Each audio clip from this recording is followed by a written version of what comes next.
और एक दिन समय आ गया एकादशी का। एकादशी के दिन अढ़ैया भक्त सुबह में 8 बजे लगभग बाल भोग होता था। अढ़ैया भक्त गया पंगत हॉल में बैठ करके देखा भंडार बगल में, धीरे धीरे 8 कौन कहे 7 कौन कहे 8 बज गया, 8 कौन कहे 9 बज गया, लेकिन कोई भी भंडारी जी भंडार में प्रवेश नहीं कर रहे हैं। गुरु जी के पास आकर के अढ़ैया भक्त बोला कि गुरुदेव क्या बात है, आज भंडारी लोग भंडार में जा नहीं रहे, भंडारी बाबा क्या भोजन आज नहीं मिलेगा? गुरु जी बोले कि बिल्कुल आज भोजन नहीं मिलेगा, आज एकादशी है, आश्रम में जितने भी शिष्य हैं मेरे सभी एकादशी करते हैं, तुम भी एकादशी करो।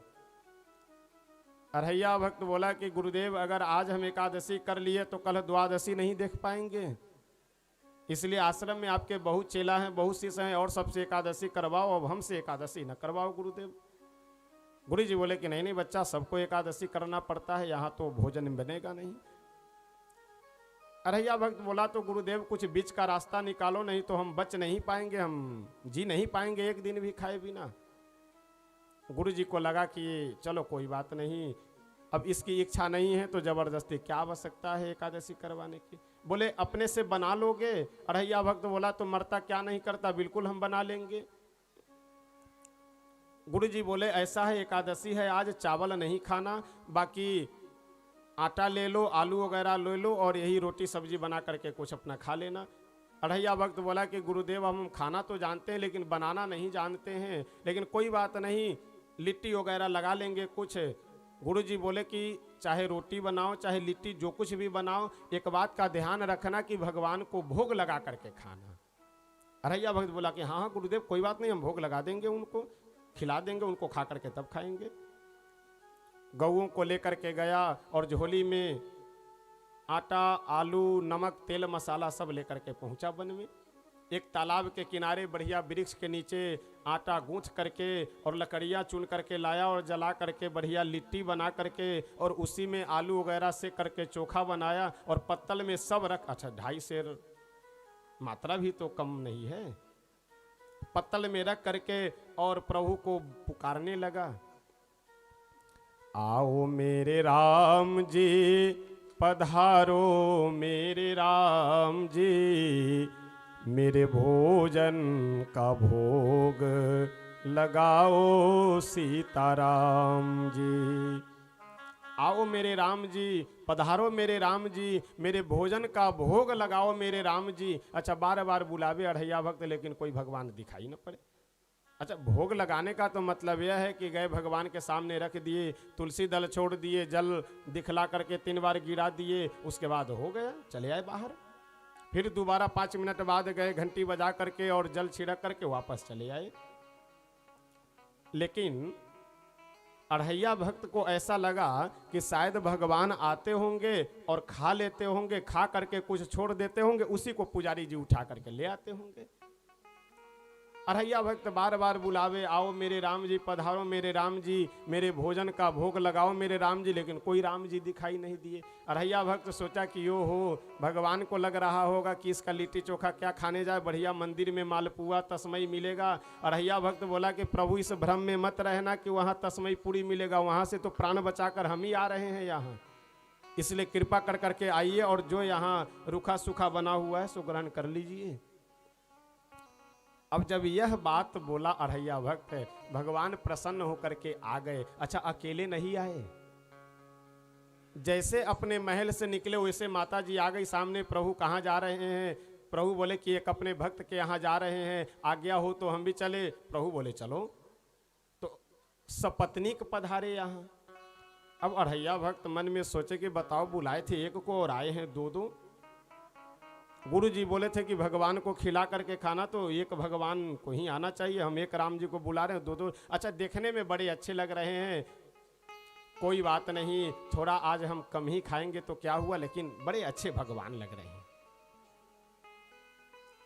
अढ़ैया भक्त बोला कि प्रभु आने में आप बहुत विलंब कर दिए हैं, बहुत तेज भूख लगी है, इसलिए कृपा कर करके जल्दी से आप ग्रहण कीजिए तो हम भी कुछ खाएं, भूख बहुत ज़्यादा लगी है। अब प्रभु मुस्कुरा करके स्वयं भी प्रसाद ग्रहण किए, माता जानकी जी प्रसाद ग्रहण की और बाद में बचा हुआ अढ़ैया भक्त ग्रहण करता है। धीरे धीरे समय व्यतीत होता गया। अगली एकादशी को गुरु जी के पास गया और जा करके बोला कि गुरु जी कि वहाँ एक नहीं दो दो भगवान आते हैं। गुरु जी को लगा कि हो सकता है पहली एकादशी को कहीं भूखा रह गया हो, इसलिए बहाना बना रहा है। चलो कोई बात नहीं, भंडारी से बोले दे दो बढ़ा करके दे दो सामग्री। अढ़ैया भक्त लेकर के गया और जा करके पुनः भोजन वही लिट्टी चोखा लगाया और लगाने के बाद में सोचा जब दो लोग आते हैं तो एक लोगों को काहे बुलावे, दोनों को बुला लेते हैं। आओ मेरे राम जी पधारो सीताराम जी, मेरे भोजन का भोग लगाओ सीताराम जी। जब सीता जी भी आते हैं तो राम जी को काहे बुलावे अकेले, जानकी जी को भी बुला ले। लेकिन आज क्या, जैसे प्रभु अपने महल से बाहर निकले जानकी जी के साथ चलने के लिए, वैसे लक्ष्मण जी याद हमके बोले प्रभु कहाँ जा रहे हैं। प्रभु बोले कि जा रहे हैं एक भक्त के यहाँ। लक्ष्मण जी बोले तो हम भी चले। प्रभु बोले चलो। अब आज अपने भी हैं, पत्नी भी हैं और भाई को भी लेते आए। अब अढ़ैया भक्त कभी भगवान को देखे, कभी भोजन को देखे कि अजीब भगवान है। एक को बुलाओ तो दो को आते हैं और आज ईमानदारी से दो को बुला लिए तो तीन तीन आ गए। अढ़ैया भक्त जब बार बार प्रभु को देख रहा था, प्रभु पूछे कि क्यों भक्त क्या देख रहे हो। अढ़ैया भक्त बोला कि हम देख यही रहे हैं और सोच भी यह रहे हैं। एक बात पूछे प्रभु, बुरा तो नहीं मानेंगे। प्रभु बोले अरे नहीं नहीं क्या बात करते हो, पूछो जो पूछना हो। अढ़ैया भक्त बोला कि गुरु जी हमसे बोले थे कि भगवान को भोग लगा करके खाना, तो हम आपका ठेका लिए रहे हैं या पूरे खानदान का ठेका ले रखे हैं। एक को बुलाओ तो दो आते हैं, दो को बुलाओ तो तीन आते हैं। अच्छा, एक बार मुस्कुरा करके अढ़ैया भक्त बोला कोई बात नहीं प्रभु, देखने में आप बड़े अच्छे लग रहे हैं तीनों, इसलिए अब चलिए अब आज भी थोड़ा कम खाएंगे तो क्या होगा, लेकिन यह ठीक ना, अब हर एकादशी को कम करते जाएंगे तो एक दिन तो साफ ही हो जाएगा। प्रभु भी प्रसाद ग्रहण किए, माता जानकी जी भी प्रसाद ग्रहण की, बाद में लक्ष्मण जी ग्रहण किए और फिर जो बचा हुआ था वह अढ़ैया भक्त ग्रहण किया। और जब प्रभु जाने लगे तो अढ़ैया भक्त बोला कि प्रभु जरा रुके रुके रुके रुके। प्रभु बोले क्या बात है। अढ़ैया भक्त बोला कि अगली एकादशी को कितने लोग आएंगे वो आज ही बता दीजिए कि गुरु जी से उतने लोगों की व्यवस्था कर करके लाएंगे। प्रभु बोले हम आ जाएंगे, तुम व्यवस्था करो, हम आ जाएंगे, कोई चिंता करने की बात नहीं है। अढ़ैया भक्त बोला कि अरे आपको चिंता करने की बात, चिंता तो हमें लगी हुई है। एक को बुलाओ तो दो आते हैं, दो को बुलाओ तीन आते हैं, अब अगली बार पता नहीं कितने लोग आओ। तीसरी एकादशी को गुरु जी के पास गया और जा करके अढ़ैया भक्त बोला कि गुरुदेव वहाँ एक दो नहीं तीन तीन भगवान आते हैं, तो अब 2.5 सेर और 3 सेर से काम नहीं चलेगा, कम से कम 3 गुना यानी 7.5 सेर बढ़ा करके यानी 7.5 किलो कम से कम भोजन सामग्री मिले। गुरुजी बोले कि ऐसा है 7.5 सेर कुछ नहीं, 2-3 सेर बढ़ा करके यानी 1.5-2 सेर बढ़ा करके दे दो, हो सकता है शाम के समय के लिए भी कहीं ये बना लेता हो। भंडारी से बोले कोई बात नहीं, 2.5 सेर एक बार में खाता है, 2.5 सेर 5 सेर वैसे भी खाता है, 5 सेर इसे दे दो, 1 ग्राम भी ज़्यादा मत देना। अढ़ैया भक्त ले करके गया और जा करके आज भोजन बनाया नहीं, सामग्री रख दिया और सामग्री रख करके आटा रखा है, आलू रखी हुई है, नमक है, तेल सब रखा हुआ है और प्रभु को बुलाना प्रारंभ कर दिया। आओ मेरे राम जी पधारो सीताराम जी, मेरे भोजन का भोग लगाओ सीताराम जी। और आज क्या, जैसे प्रभु अपने महल से चलाना चाहे वैसे हनुमान जी मारे छलांग आ करके कूद पड़े। प्रभु कहाँ जा रहे हैं? प्रभु बोले अपने भक्त के यहाँ जा रहे हैं। हनुमान जी बोले मेरे गुरु भाई के यहाँ जा रहे हैं और हमको लेकर के नहीं चल रहे हैं, ऐसा कैसे हो सकता है, हम भी चलेंगे। प्रभु बोले चलो। जैसे आगे बढ़े भरत जी शत्रुघ्न जी आ गए, प्रभु कहाँ? प्रभु बोले एक अपने भक्त के यहाँ। भरत जी बोले तो हम भी चलेंगे। प्रभु बोले चलो। आज पूरा राम दरबार लेकर के चल पड़े। और आज अढ़ैया भक्त भोजन बनाया नहीं है, भोजन सामग्री रख करके और जैसे प्रभु को बुलाया सो प्रभु पूरा राम दरबार लेकर के प्रकट हुए। अब अढ़ैया भक्त की ओर प्रभु देखते हुए मुस्कुरा करके बोले कि क्यों भक्त, आज तुमने भोजन बनाया नहीं, पहले बुला लिया। अढ़ैया भक्त बोला कि जब मैं जान रहा हूँ कि कुछ मिलना नहीं है तो बनाने से क्या मतलब, अब बनाओ पाओ, अगर बच गया तो कुछ हम खाएंगे, नहीं तो अब समझ लेंगे किसी एकादशी को हमारा राम नाम सत्य हो जाएगा। कम से कम 3 तक आते थे तो गनीमत थी, और आज ये सब दोनों कौन है? बोले ये सब हमारे सेवक। बताइए, पूरा खानदान बटोर करके लेकर के आ रहे हैं। तो इसलिए जब हमें पहले पता है कि कुछ नहीं मिलना है तो क्या मतलब बनाने से, इसलिए आप बनाइए पाइए, अगर कुछ बचा तो हम पा लेंगे, और नहीं तो अब क्या कहा जाए, अब किसी दिन काम तमाम हो जाएगा एकादशी को हमारा। प्रभु मुस्कुराते हुए बोले कि आज भक्त नाराज है, सब लोग जुटो बनाओ, क्योंकि बिना बनाए खाने को मिलेगा नहीं, और बिना खाए यहाँ से जाना भी नहीं है। माता जानकी जी बढ़िया चौका वगैरह लगाने लगे, लक्ष्मण जी दौड़ करके गए, जल भर करके लाने लगे, भरत जी महाराज लकड़ियाँ चुन करके व्यवस्था करने लगे, श्री हनुमान जी महाराज भी सेवा में लग गए, जो भी भोजन आदि सामग्री है सबको लगे सुधारने संभालने। अब माता जानकी जी अपने हाथ से भोजन बना रही है, यह देख करके भारद्वाज याज्ञवल्क्य आदि बड़े बड़े ऋषि महर्षि ध्यानी ज्ञानी सब अपना अपना दंड कमंडल लेकर के जय हो प्रभु की जय हो, श्री सीताराम भगवान की जय हो करते हुए आने लगे। अच्छा, अढ़ैया भक्त नेत्र बंद कर करके बैठा हुआ, क्योंकि देख भी नहीं सकता है बनते हुए। कान से सुनाई दिया खट खट टन टन की आवाज कमंडल की। अढ़ैया भक्त बोला कि कमंडल वाले तो कोई इनके परिवार में है नहीं, ये कमंडल की आवाज कैसे सुनाई दे रही। अब आंख खोल करके जब देखा तो देखा कि एक से एक लंबी लंबी दाढ़ी वाले बाबा सब। अब ये और परेशान की बताओ, पहले कुछ बच भी जाता, लेकिन अब ये बाबा लोग आ गए बिना बुलाए बिना अब ये सब नहीं कुछ बचने देंगे। अजीब आदमी है सब, ये भगवान भी अजीब हैं और इनके भक्त भी अजीब हैं कि भगवान के अपने एक बुलाओ तो पूरे परिवार को लेकर के आते हैं, और इनके भक्तों को न बुलाओ तो बिना बुलाए आ जाते हैं।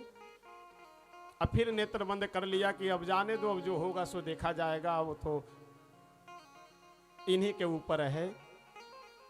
भोजन बना और बड़े प्रेम से सभी प्रभु के पाने के बाद प्रसाद ग्रहण किए। थोड़ा बच गया तो प्रभु अढ़ैया भक्त को भी बुला करके बोले कि यही इतना बचा हुआ है। अढ़ैया भक्त बोला कि ये हमारा सौभाग्य है प्रभु जो इतना भी बच गया, हम तो इसकी भी आशा छोड़ दिए थे कि कुछ मिलना नहीं है। अब अगली एकादशी को अढ़ैया भक्त गुरु जी के पास गया और बोला कि गुरुदेव, हम बड़े धर्म संकट में फंसे हुए हैं। आप एक तरफ तो बता दिए कि भगवान को भोग लगा करके खाना, और ये भोग लगाने के चक्कर में बिल्कुल अब बड़े हम धर्म संकट में फंसे हैं।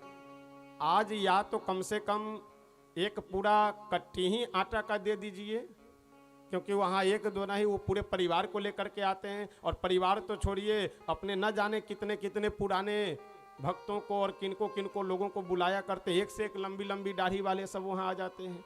तो इसलिए सीधे एक कट्टी आलू, एक कट्टी आटा, एक एक बूढ़ी सब दीजिए, तभी काम चलेगा, वैसे काम चलने वाला नहीं है। गुरुजी बोले कि लगता है सामग्री कहीं ले जा करके बेचता होगा। गुरुजी बोले कि चलो आज मैं देखता हूँ। अढ़ैया भक्त बोला कि गुरुदेव बड़ी आपकी कृपा होगी, चलिए हमारी सारी समस्या दूर हो जाएगी, हम तो परेशान हो चुके हैं भोग लगाने के चक्कर में। गुरुजी बोले कि ठीक है, इसको सामग्री दे दो और मैं आज इसके साथ में जाता हूँ कि ये करता क्या है। जब वहाँ पे अढ़ैया भक्त सामग्री लेकर के गया और रख करके पुनः वही प्रभु को बुलाने लगा बिना बनाए। जैसे प्रभु आए, अढ़ैया भक्त बोले कि बस प्रभु शुरू हो जाइए, पहले एकादशी के जैसे अपना बनाइए और पाइए, बाद में कुछ बच गया तो हम भी लेंगे। गुरुजी बगल में खड़े हैं, अढ़ैया भक्त भी खड़ा है। अच्छा, प्रभु आए और जितने भी हनुमान जी, भरत जी, लक्ष्मण जी सब अपने अपने कार्य में लग गए। अढ़ैया भक्त को सब दिख रहे हैं और गुरुजी को कोई नहीं दिख रहे हैं। अढ़ैया भक्त बोले कि देखिए गुरुजी, ये हनुमान जी जा रहे हैं वो लकड़ी लाने के लिए, ये भरत जी जा रहे हैं, वो लक्ष्मण जी उधर जल लाने के लिए जा रहे हैं, ये माता जानकी, जो गुरुजी को कोई नहीं दिखाई दे रहे। गुरुजी समझ गए कि अढ़ैया के ऊपर प्रभु की कृपा हो गई है। दोनों नेत्रों में आंसू भर करके गुरुजी बोले अपने शिष्य से कि अढ़ैया, अपने प्रभु से जरा कह दो कि वो हमें भी दर्शन दे दे। अरैया भक्त बोला कि आपको नहीं दिख रहे हैं? गुरुदेव बोले कि नहीं नहीं, हमें नहीं दिख रहे हैं तुम्हारे भगवान। अरैया भक्त हाथ जोड़ करके बोले कि प्रभु, हमारी प्रार्थना है कि आप हमारे गुरु जी को भी दिख जाइए। प्रभु बोले कि नहीं, अभी उनमें योग्यता नहीं है, इसलिए मैं उनको अभी नहीं दर्शन दे सकता हूँ। अरैया भक्त बोला कि प्रभु, मैं ये नहीं जानता कि उनके अंदर योग्यता है कि नहीं है, बस मैं यह जानता हूँ कि उन्हीं के कारण मुझे आपका दर्शन हुआ है, इसलिए मेरी यह प्रार्थना है कि आप उन्हें दर्शन दे दीजिए। और अरैया भक्त के कहने से गुरु जी को भी प्रभु दर्शन दिए कि शिष्य, अभी तक तो यह संसार में बात प्रसिद्ध थी कि गुरु के कारण शिष्य को भगवान मिलते हैं, लेकिन आज से यह बात प्रसिद्ध हो गई कि शिष्य के कारण भी गुरु को भगवान मिल सकते हैं। अगर भक्ति, समर्पण, सेवा यदि है तो शिष्य के कारण भी गुरु को भगवान मिल सकते हैं। केवल प्रेम के कारण, चाहे सबरी जी के ऊपर कृपा कर रहे हों, चाहे गिद्धराज जटायु के ऊपर कृपा किए हों, अथवा अब सुग्रीव जी के ऊपर कृपा करने जा रहे हैं। गोस्वामी तुलसी बाबा बहुत सुंदर लिखते हुए कहते हैं कि सुग्रीव जी किनको भेज रहे हैं? श्री हनुमान जी महाराज को। और हनुमान जी महाराज तो हमारे सबसे बड़े नाम जापक, सबसे बड़े उपासक। अच्छा, हनुमान जी का नाम आ गया तो आइए एक दो पंक्ति गा करके तब हम लोग आगे बढ़ेंगे। श्री सीताराम नाम का जप ये कोई साधारण साधना नहीं, यही सबसे बड़ी साधना, क्योंकि यही कलिकाल न साधन जूजा, जोग यज्ञ जप तप व्रत पूजा, राम ही सुमिरिय गाइय राम ही, संतत सुनिय राम गुण ग्राम ही। और देखिए, हम अपने शरीर के रोग को दूर करने के लिए जैसे दवा खाते हैं, उसी तरह से मन के भी रोग को दूर करने के लिए भगवान के नाम रूपी दवा हम लोगों को खानी चाहिए।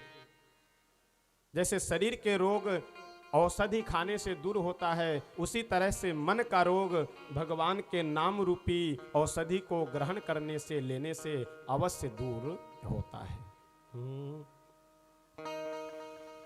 बूटे हरे के नाम की, बूटे हरे के नाम की, पिया और पिला के पे, बूटे हरे के नाम की, पिया और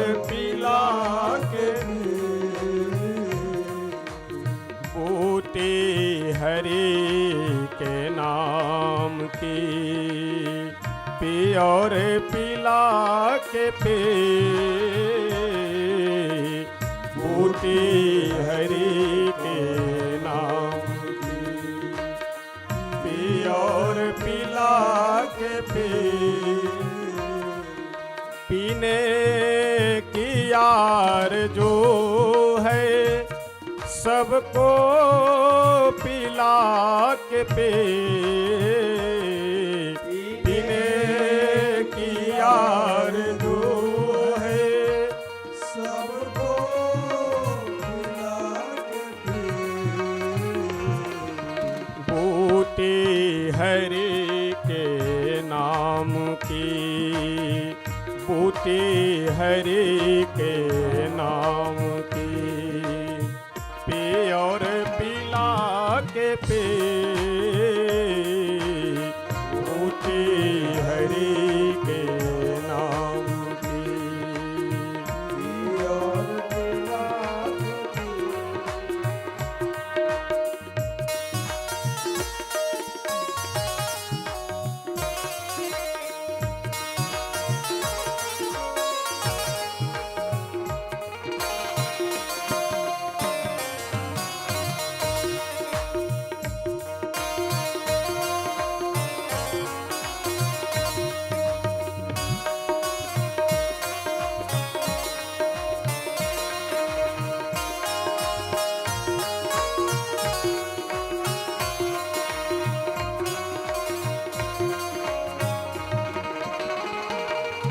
और अगली पंक्ति में संत कहते हैं कि यह भगवान नाम रूपी बूटी कोई सामान्य मनुष्य ही नहीं, केवल पुरुष इस संसार के ही जीव नहीं, अपितु देवता लोग के नाम की पी और पिला के पे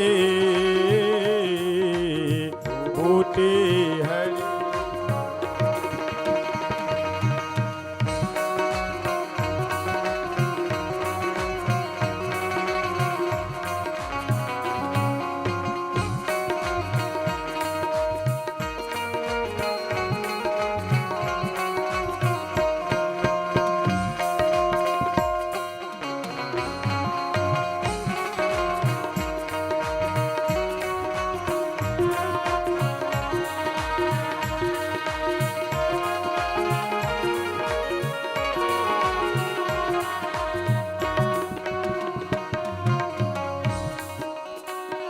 अगली पंक्ति में संत कहते हैं कि भगवान के यह नाम रूपी बूटी को और कौन कौन पीने वाले हैं और कौन कौन ग्रहण करने वाले हैं।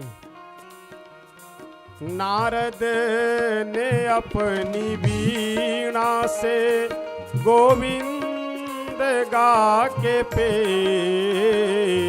नारद ने अपनी वीणा से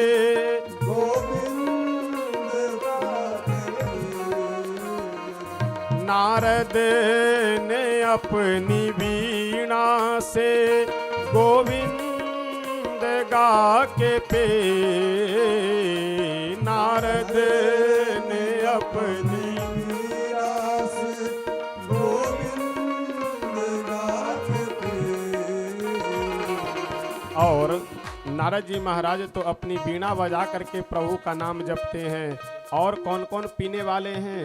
शंकर ने अपनी जटा से, शंकर ने अपनी जटा से गंगा बहा के पे,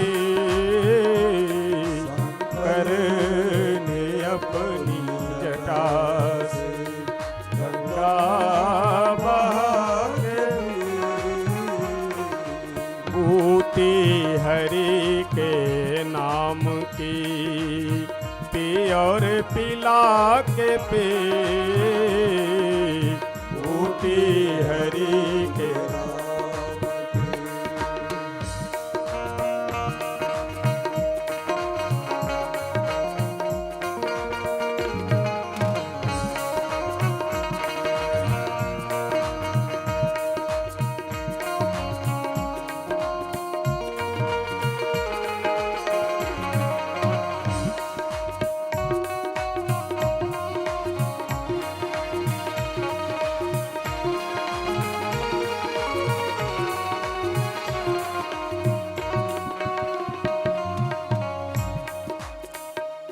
भजन की अगली पंक्ति में श्री राम नाम के सबसे बड़े उपासक और सबसे बड़े नाम जापक श्री हनुमान जी महाराज का नाम लेते हुए संत कहते हैं, बजरंग बली ने रावण की लंका जला के पे, बजरंग बली ने रावण की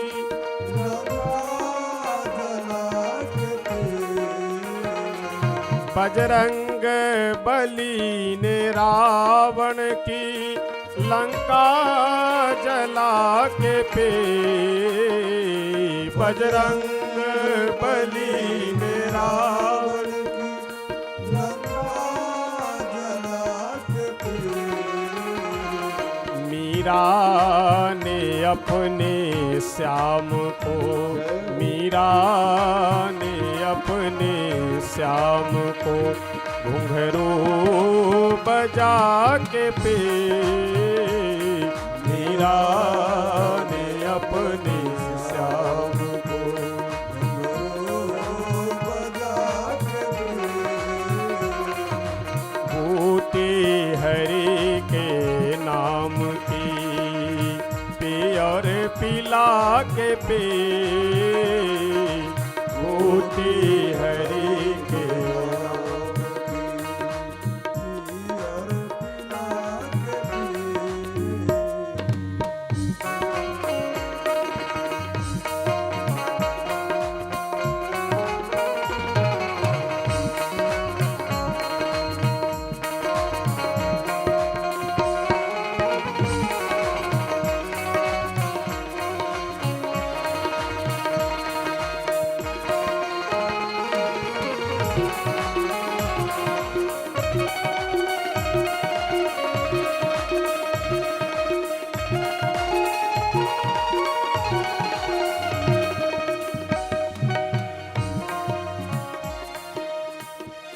की अंतिम पंक्ति में संत कहते हैं कि इस संसार सागर से तरने का बस केवल एक ही उपाय है।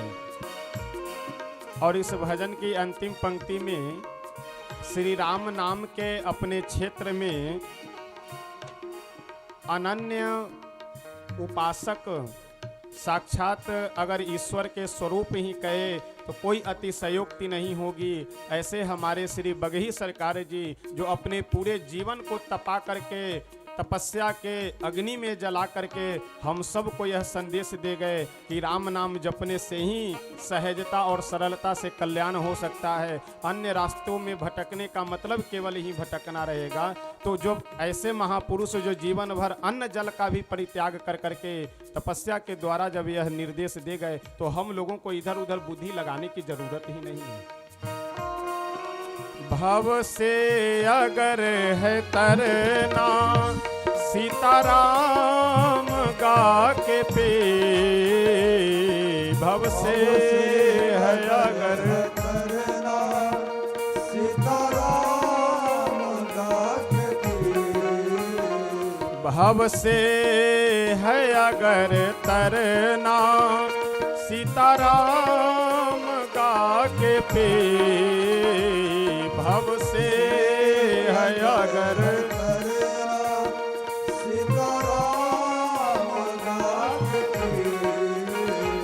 कहते हैं बगही सरकार जी, कहते बगही सरकार जी, सबको पिला के पे हैं बगही सरकार जी, सबको पिला के पे बूटे हरे के नाम की पी और पिला के पीने की यार जो है सबको पिला के पे,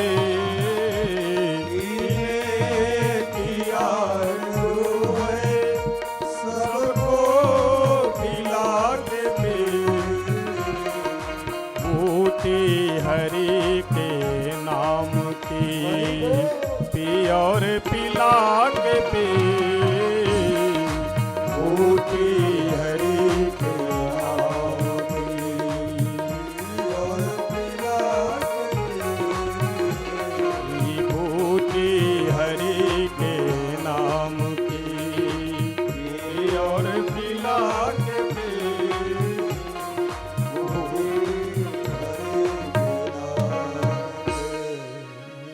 श्री सीताराम नाम भगवान की